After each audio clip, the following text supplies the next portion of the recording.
Exercise A. Meaning from context. Page 64. 1. Sophie did not wear appropriate footwear to go horseback riding in the canyon. The guide told her to change her shoes. 2. The earthquake was so strong it caused several buildings to collapse. 3. Some of the most dramatic scenery in the world is in Switzerland. The mountains with snow on the tops are an amazing sight. 4. Heavy rainfall can wash away sand and rocks in a river. This erosion can make a river wider. 5. The tourists who were lost in the mountains were eventually rescued after a long search. 6. Angelo suffered an injury when he fell off his bike. 7. Geologists can learn about the age of an area by studying the many layers of soil and rocks. 8. Rocks can break when they are under pressure from heavier rocks above them. 9. The risks of hiking in this region include sudden storms, falling rocks, and wild animals.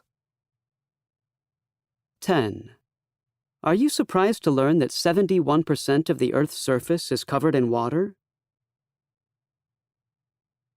Listening. A unique landscape. Exercise B. Main ideas. And Exercise C. Details.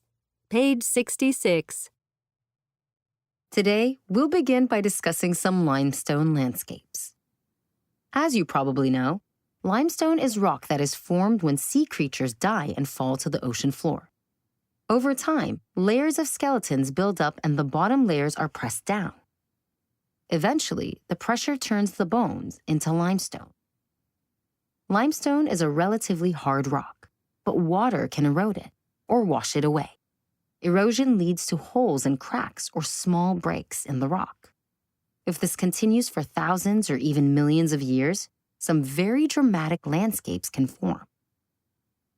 Let me show you a photo of one such landscape. Can anyone tell me what kind of landscape we're looking at here? No? Okay, well, this is a photo of a karst landscape. That's K-A-R-S-T, karst. Karst landscapes form in areas where limestone is exposed to the weather. You can recognize a karst landscape because it usually has caves and bridges made of rock. There are also underground streams and sinkholes, which are large holes in the ground. For those of you who like statistics, about 8% of the Earth's land surface is karst landscape. What I want to focus on in this lecture is a particularly dramatic example of a karst landscape. Here's a photo of Tsingy de Bimara, located near the western coast of the island of Madagascar.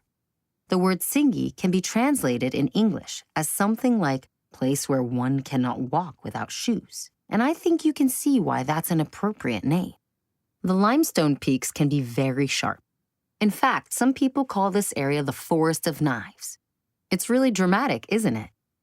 I'm going to talk about 3 aspects of this park: how it was formed, how the landscape affects tourism, and what's special about it. Let me start by explaining in a little more detail how this unique landscape formed. In Tsingy, this process started 200 million years ago, when layers of limestone were formed underwater. As you probably know, the surface of the Earth is always moving. As a result, the limestone layer rose until it was above the surface of the water. Rainwater started to cause erosion, and small holes and cracks were formed in the rock. As more rain fell, water flowed into these holes and cracks and made them larger and larger until they formed small caves. As more water flowed into the caves, there was more erosion, and the caves became larger and larger. As the process continued, the tops of some of the caves collapsed. At this point, the landscape was a series of tall rock towers and deep canyons. Eventually, sharp knife-like points formed. The tallest rock towers are about 320 feet tall. Airline pilots who have flown over Tsingy de Bimara report that the landscape reminds them of the skyscrapers of New York. just a natural version of them. Keep in mind that this all happened over a period of many millions of years. Let's move on to how this landscape affects tourism. What do you think it would be like to visit there? Difficult? You're right. Some tourists do visit the Singidibimara National Park, and they see not only caves, but also waterfalls and natural swimming pools. It's a challenge to get there, and there are several possible risks. For example, you need to cross rope bridges. In the rainy season, there might be floods, and there is a risk that a cave may collapse and cause injuries. Finally, as I mentioned, limestone is sharp, and if you step or fall onto a sharp piece of rock, you could hurt yourself quite badly. As you can guess, human activity in the region is fairly light. But there's one thing apart from the landscape itself that makes Singidibimara a special place. This brings me to the last point I want to talk about. The region is home to some incredibly rare species of plants and animals. In fact, 85% of the plants and animals in Singidibimara are found nowhere else on Earth. This includes 39 birds that are only found there. It's great if you enjoy watching birds.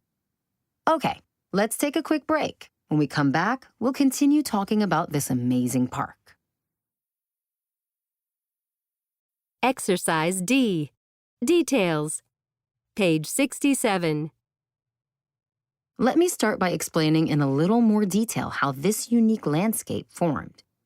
In Singi, this process started 200 million years ago, when layers of limestone were formed underwater. As you probably know, the surface of the Earth is always moving. As a result, the limestone layer rose until it was above the surface of the water. Rainwater started to cause erosion, and small holes and cracks were formed in the rock. As more rain fell, water flowed into these holes and cracks and made them larger and larger until they formed small caves. As more water flowed into the caves, there was more erosion, and the caves became larger and larger. As the process continued, the tops of some of the caves collapsed. At this point, the landscape was a series of tall rock towers and deep canyons. Eventually, sharp knife-like points formed. The tallest rock towers are about 320 feet tall. Airline pilots who have flown over Singidibimara report that the landscape reminds them of the skyscrapers of New York, just a natural version of them. Keep in mind that this all happened over a period of many millions of years. Exercise E. Focused listening. Page 67. Krakatoa, an island in Indonesia, is home to a volcano, which is a mountain with a hole at the top. For several months in 1883, Krakatoa experienced a series of eruptions or explosions of the volcano. The main one took place on August 27. The eruption released huge amounts of lava, which is a mixture of hot rocks and gases from inside the volcano. As the lava flowed down the mountain, 165 towns and villages were completely destroyed. Over 36,000 people were killed. Over 70% of the island was destroyed. The eruption was felt and heard 3,000 miles away, as far away as Australia. The Krakatoa eruption was one of the most destructive natural disasters the world has ever seen. Exercise A. Page 68. The eruption of Mount Vesuvius in AD 79 is one of the most famous in history. 2 Roman towns were destroyed and numerous citizens were killed. The eruption was observed by the writer Pliny the Younger. He described the eruption in 2 letters to Tacitus, another famous Roman. His description was so detailed and accurate that similar eruptions are called Plinian by modern geologists. These days, the sites of the destroyed towns are often visited by tourists. However, this may not be a safe thing to do, as Vesuvius is considered an extremely dangerous volcano by many experts.